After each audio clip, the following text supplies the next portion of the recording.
it's changed. Everybody was mixed. And as I said, everybody knew each other. We all took care of one another. The neighbors looked out for us. The worst thing we did was playing basketball 11 o'clock at night. Take a garbage can, shoot from the outside. Here, the 13th precinct will cross the streets on weekends. And we played football. Other games, Scully's, I don't know if you remember that, Ringolario. Yeah. Take the school chairs, they got the, the park. I mean, it was a different environment. How was the racism? Wasn't no racism, right? No racism here, man. We had Jewish, we had black, we had Asian, we had Spanish, we had everybody. And everybody respected everybody. Rich or poor, right? Didn't matter. Rich or poor, didn't matter, man. But now, if you hold a door, you're lucky if you get a thank you. And I was brought up to say thank you. So sometimes I'll say you're welcome. Yeah. But it was good, man. So what kind of places was back here back in the day? Like Spanish restaurants, top of the bar. The Spanish restaurants here on 22nd, 21st, 20th, 19. The barber shop that's there still. My father's friend used to own it, Raymond. So that's still there, owned by somebody else.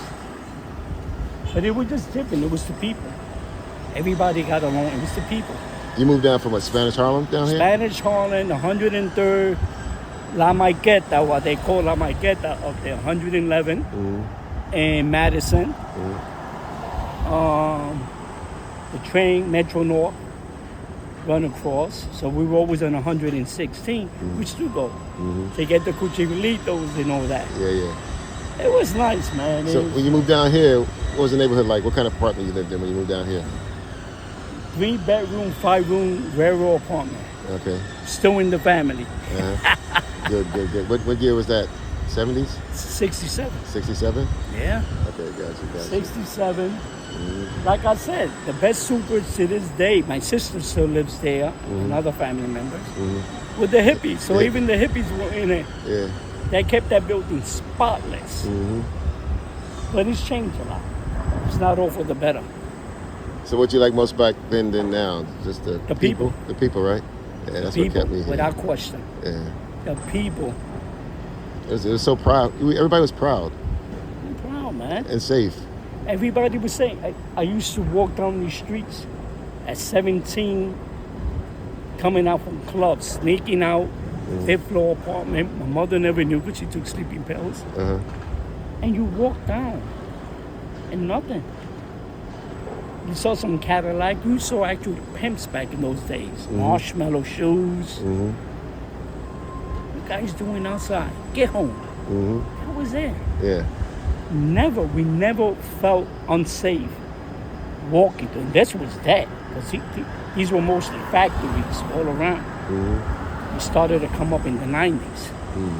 With Barnes and Nobles, when they took over, with Trader Joe's and all that. But the people make the neighborhood. It was heavily mixed, right? Heavily mixed. Jews, black, Spanish. Grew up with the Fulton Projects, Chelsea Projects. Still got friends that lived there. The Wayne brothers. We knew some of them. One of them, or two of them went to school with my wife. Damon Williams and Keenan. But it's just different, man. So what'd you do with those basketballs? Didn't somebody famous give you Oh my God, who knows what I did with that shit? I mean, it was signed by Walt Frazier. I mean, I knew who he was, but now he became a legend. Yeah. And who knew that was the last time the Knicks would have won the championship? You wish you'd have kept that ball, right? Damn right, bro. We worked a lot of money, and the Joe Namath one. I mean, this guy was in L.A. Law, or Law and Order, I should say. Original cast, Jerry Orbach. He was on Broadway, 42nd Street, got his tickets. I mean, it's the people, man. People make up the place. So what were the women like back in the day? Beautiful, free spirit, polite, some wild, But it's the respect. It's the respect we have for one another. It was a respect, and we're missing that today. We miss that today. And it's like being different was a plus. Now it's like people want to be the same and think their difference is something. It's weird. Well, they look at you. You know, I go over to my sister who still lives where I grew up, and now some of these people are paying $4,000, $5,000, $6,000 for a fifth floor walker or fourth floor, and they see you walking with a key, and they like stare at you like, "What are you doing here?" Yeah. We've been here over 40 years. Yeah, you're the one that's paying that type of money. But it's changed a lot, man. We all knew we had black parties that would throw. The cops knew us, knew our parents. It was beat cops back then. It wasn't in the car. They were working the beat. On foot. On foot, so they got to know the stores. They got to know the kids. They got to know the parents. You know? Shit, They call your name and tell you go home to your mother's name. No, man, I got caught smoking a joint coming out of the basement at 16 in the building. I came up the ramp. 10 precinct car was there. He looked at me. I dropped it. Looked down his window. He motioned for me to come over. Went over and said, "How can I help you, officer?" Because that's the way I was brought up. Yeah. Father was military. And he goes, "What did you drop it? Don't lie to me." I said, "Well, I had a road." He goes, "Well, let me see you again." That was it. That was it. They scared you enough not to do it, right? Oh, hell yeah, bro. Those warnings used to scare us. Yeah. That's all we need is that. But they also hung out with us. Some of them. We will play soccer in the Chelsea Projects. It's a big park over there to this day. The housing cops knew us. Lunchtime comes, they take off their belt, everything, put it in the car trunks, and they play softball with us. They open up the sprinklers, put sprinklers for us. And we just different. That everybody just like mesh. Tell me stories about mixed relationships back in the day. It was no big deal, right? No big deal. Jewish, black, Spanish. It didn't matter. Matter of fact, my daughter-in-law's from Barbados, Dominican. And my son is as white as they come. So my family, we have Irish, we have Italian, we got black, we got Dominican. It doesn't matter. It's all people. It's all people. Like my father said, just treat people the way you want to be treated. You fall in love, you fall in love. The neighborhood was like that. Yeah. Like nobody picked on anyone for being. And you know, it's still like that. You got a lot of mixed couples who, still. But it was already happening back then.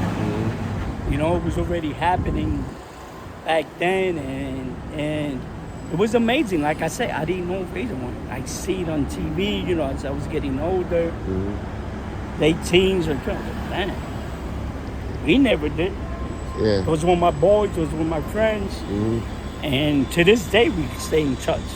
We're in Florida, we're in Jersey, and we talk about the old neighborhood. And how, you know. What do you miss most about the old neighborhood?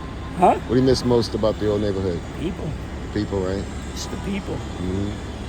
It's the people. You couldn't wait to get outside back in those days? Couldn't get back to get outside. Because remember back in the day, the punishments was they keep you home. Oh, you know about those.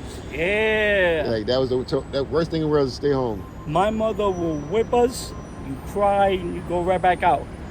My father never lay a hand on me. Punish he did. Couple of days, couple of weeks. Last time he punished me, I was like 14.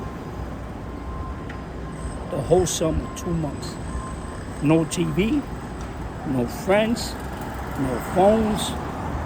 Wherever they went to, spend the weekends with their family or friends, playing cards, drinking, music, I had to sit there and watch all the other kids, including my cousin, that would be laughing. And he did it for 2 whole months. That was my summer. While it's my mother, he used to tell her, "I don't know why you hitting me." He goes right back. It doesn't work. But my father, yeah, it was punishment. And I brought up my kids the same way. So when you got off your punishment, what did he say to you? You can go out? What did you feel like? He says, "Where I go, you go." That's it. And there's always a book to read. That was it. And I brought my kids up the same. I got a daughter and a son. Never lay a hand. They're both married. Punished. How did it affect you? Did it work? Oh, it worked. I will beg my father to hit me. Hit me. He goes, no. What's the words we did? Caught us throwing snowballs at people at buses. Yeah. That was the worst thing we did. Uh-huh. That was the worst thing that we did. But that just shows you the respect he wanted us to have. And You first generation here? no, second. Second? Okay. That's good. That's good. So, Spanish Harlem down to Chelsea, which is not the Chelsea we know, and I'm sure you know. You've been there long enough. Yeah. But it's still a good neighborhood, but it's the people. You don't get to know your neighbors, or they don't want to know you. Strange. Strange. It's very strange. This hardwood store has been here for 50 years. I knew them before I started working for my boss. It's funny because, Howard.